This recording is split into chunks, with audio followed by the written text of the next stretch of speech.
আমি এই ঠাইটো সুইজাৰলেণ্ড চিমলা শ্বিলঙৰ নিচিনা কৰিব পাৰোঁ। হে দোস্তো welcome back to my YouTube channel. এয়া দেখিব পাইছে আমাৰ ছুইজাৰলেণ্ডৰ চাইকেল চলাই চলাই আহি আছোঁ আৰু আপোনালোকে আমাক লাইক কৰিব, চেনেলটো ছাবস্ক্ৰাইব কৰিব। গুপ্তাজীয়ে আমাক ইমান ধুনীয়া ৰাস্তা বনাই দিছে গুপ্তাজী চৰকাৰৰ দিনত। এয়া আমাৰ দেখিবলৈ পাইছে ছুইজাৰলেণ্ডৰ এয়া উলিয়াই গলি আমি চাইকেল লৈ ঘূৰি আছোঁ আৰু আগে আগে এখন টমটম গৈ আছে। টমটমখন পাল্টি খাই যাবও পাৰে, ইমান ধুনীয়া ৰাস্তা।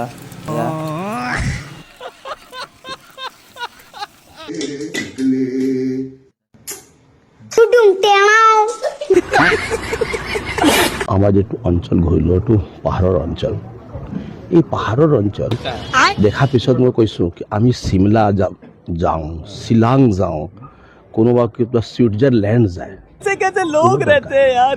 আমি এই ঠাইটো ছুইজাৰলেণ্ড চিমলা শ্বিলঙৰ নিচিনা কৰিব পাৰোঁ। এটা টুৰিজম হাব, पर्यटक स्थली যদি तू समझा এখন যদি উন্নত কৰোঁ। नहीं तू समझा नहीं। গুপ্তাজী আপোনাক এটা কথাই ক'ব বিচাৰোঁ, আমাৰ অসমখন এনেকাই ঠিক আছে। আপুনি আমাৰ অসমখন ছুইজাৰলেণ্ড বনাব নালাগে। নে কি কয় ভিক্টৰ দা? আপুনি ইয়াৰ মূৰত তাবলা বজাই দিয়কচোন।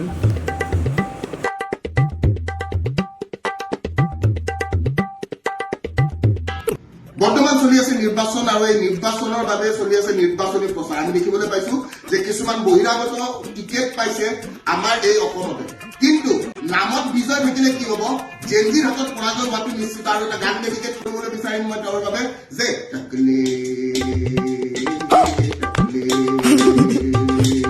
নামতে বিজয় ৰাখি পৰাজয় বিজয় জেনজিৰ হাততে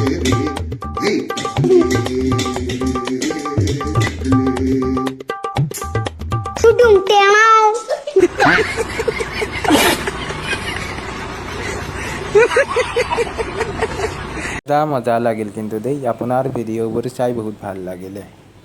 এইবাৰ আমি মৰিগাঁও সমষ্টিৰ পৰা এটা ভিডিঅ' দেখুৱাম। আপোনালোকৰ মৰমৰ ইউটিউবাৰ এজনে MLAৰ পদত উঠিছে, ব'লক তেখেতৰো এটা ভিডিঅ' চাই লওঁ।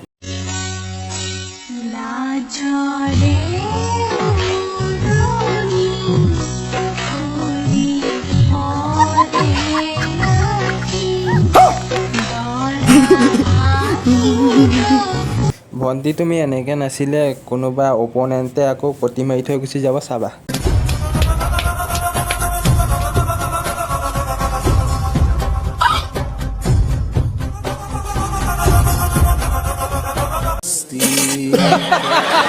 মানে হাঁহি হাঁহি পেট বিষাই যায়। এইবাৰ নিৰ্বাচন কি হ'ব ধৰিব পৰা নাই কিন্তু দেই। আকৌ শুনিব পাইছোঁ হিমন্ত বিশ্ব শৰ্মাক বোলে মামাক বোলে জাঙিয়া পেণ্ট পিন্ধাই পেলাই কোবাইছে বোলে কোনোবাই। ব'লকচোন আমি এই ভিডিঅ'টো চাই লওঁ। অখিল গগৈ ডাঙৰীয়াই কৈছে, জাঙ্গিয়া খুলি ৰাম পিতন দিছিলে হিমন্ত বিশ্ব শৰ্মাক। মই বাকী কথা নাজানো, অসমৰ মুখ্যমন্ত্ৰীও যে এজন হত্যাকাৰী সেই কথাটো মই জানো। আলফা হৈ থাকোঁতে আলফা হৈ আকৌ তেওঁ চালফাও হোৱা নাই দেই, চাৰেণ্ডাৰো কৰা নাই। তেওঁ বন্দুককেইটা ক'ত আছে এতিয়াও বিচাৰিব লাগিব। তেওঁ আলফাৰ সদস্য পদ এতিয়াও লৈ আছে নেকি সেইটোও গম পাব লাগিব। গতিকে তেওঁক ভাৰত ৰাষ্ট্ৰই বিশ্বাস কৰা উচিত নহয়।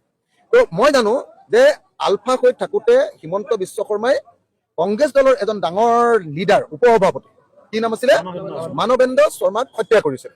আৰু মানৱেন্দ্ৰ শৰ্মাক হত্যা কৰাৰ যিটো পিষ্টল, সেই পিষ্টলটো মই থকা যিটো হোষ্টেল আছিলে, আমি সেইটো হোষ্টেলক আমি থাৰ্ড মেচ বুলি কওঁ, ARB Anandaram Barua hostel Cotton কলেজৰ, তাৰ ৰান্ধনি শৰ্মাদাৰ আকৌ গাৰুৰ তলতে লুকুৱাই থৈছিলে। হিমন্ত বিশ্ব শৰ্মাকো ৰাম পিতন দিছিলে, কাপোৰ কানি খুলি ৰাম পিতন দিছিল। নামতে হিমন্ত বিশ্ব শৰ্মাই আলফাৰ নামত পইচা তুলিবলৈ গৈ আমাৰ চানমাৰীৰ যিটো ঘৰ আছে তাৰ ঠিক কাষতে দুঘৰ এৰি ইঞ্জিনিয়াৰ দাসদাৰ ঘৰত পইচা তুলিবলৈ যাওঁতে পুলিচে চিভিল ড্ৰেছত গৈ হিমন্ত বিশ্ব শৰ্মাক হাতে লোটে ধৰিছিলে। আলফাৰ নামত পইচা তুলি খায়। তেনেকে পইচা তুলি খাওঁতে ধৰা পৰিছিলে আৰু পুলিচে ধৰি নি চানমাৰীৰ লকআপত ভৰাই থৈছিলে।